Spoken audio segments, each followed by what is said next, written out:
Meeting Washington State Lieutenant Governor Danny Hack, State President Luong Cuong highlighted how his visit coincided with the UN's 80th anniversary and 30 years of Vietnam-U.S. diplomatic ties.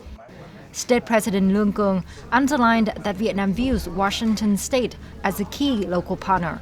He called for stronger ties with Vietnam, with a focus on technology, logistics, clean energy, deep water ports, and aviation. In response, Lieutenant Governor Danny Hack praised Boeing's collaboration with Vietnamese partners for promoting balanced trade and expressed a readiness to strengthen government-business links, boost investment, enhance green supply chains, and foster talent and innovation. Following earlier meetings, State President Luong Cuong met a delegation of Oregon legislators led by Nguyễn Bá Lộc, chair of the House Committee on Economic Development. The state president described Oregon as a silicon forest and a leading U.S. hub for science, high technology, semiconductors, and renewable energy.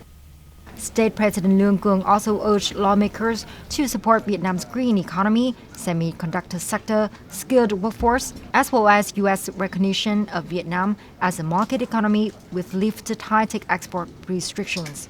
Oregon lawmakers pledged to continue promoting trade, academic exchanges, and people-to-people ties, supporting the Vietnamese community and enabling it to serve as an effective bridge between the two countries.